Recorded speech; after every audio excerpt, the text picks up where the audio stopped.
Learn English through listening podcast. Section 4.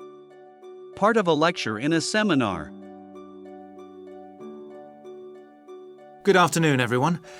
This is the first seminar in preparation for our archaeological fieldwork in Namibia. We are fantastically lucky to have received partial research funding for this trip from our institute, so I shall expect 200% attention and participation from you all. First, in this seminar, I'm going to give a brief introduction to contemporary research on rock art. And in the second part, I'm going to give you some do's and don'ts for our fieldwork trip in April. So please listen very carefully. I'm first going to focus on the interpretation of rock art in Namibia. We are very fortunate to be going to an area where you can find some of the most important sites in the entire world. And I hope to show you how easy it is for everyone to make mistakes in looking at cultures which are different from our own, the first and most important lesson we have to learn. In Namibia, there are both paintings and engravings. That's where the surface of the rock is cut out. Many of the engravings show footprints of animals, and most scholars used to think that the purpose of these was simple and obvious. This rock art was like a school book with pictures to teach children about tracks, which track belonged to which animal, giraffe, lion, and so on. But there were some mysteries. First, when you look at a typical Namibian painting or engraving, you see the tracks are repeated. There are dozens of tracks for the same animal. Well, you'd expect just one clear illustration if the aim was to teach tracking.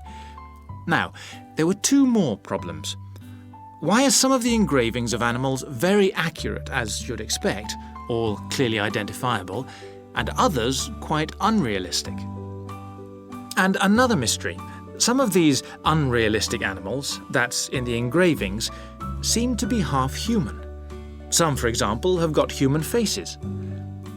Many researchers now think that these were pictures the wise men engraved of themselves. They believed they could use magic to control the animals they had drawn, so the hunters could then catch them for food. This shows you some of the dangers of coming from one culture to another, as we'll be doing, without understanding it fully. Scholars imagined that children looked at rock art pictures to learn to track, just because they themselves had learnt skills from pictures. Many researchers now believe that rock art had a much more complex purpose. And we'll talk more about it next week. Now, before I invite you to join in a discussion in this second part of the seminar, I'd like to make some very important points about our fieldwork, and in fact any field trip to look at rock art. We're going to a number of sites, and we won't always be together. The single largest problem faced by people who manage the sites is, yes, I'm sure you've guessed, damage caused by visitors, even though it's usually unintentional. Whenever you do go to a site, don't forget you can learn many things from observing at a distance instead of walking all over it. This can really help to reduce visitor pressure.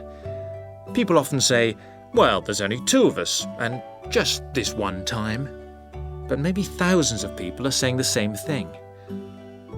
And then, some basic rules to guide you. We'll have our own camp near a village, but remember never to camp on a site if you go on your own. It may be disrespectful to the people of that culture, and certainly don't make fires, however romantic it may seem. It's really dangerous in dry areas, and you can easily burn priceless undiscovered material by doing so. So, how are we going to enjoy the rock art on our field trip? By looking at it, drawing it, and photographing it. Never by touching it or even tracing it. Rock art is fragile and precious. Remember that climbing on rocks and in caves can destroy in a moment what has lasted for centuries. So, no heroics in Namibia, please. Try to be extra careful and help others to be too. Oh, and lastly, please don't even move rocks or branches to take photographs. You should leave the site intact. I'm sure I can rely on you to do that. Well, that's about all I want to say before today's first discussion. But if you have any questions, please ask them now. Oh, and don't forget you'll find some fascinating information about worldwide sites on the internet.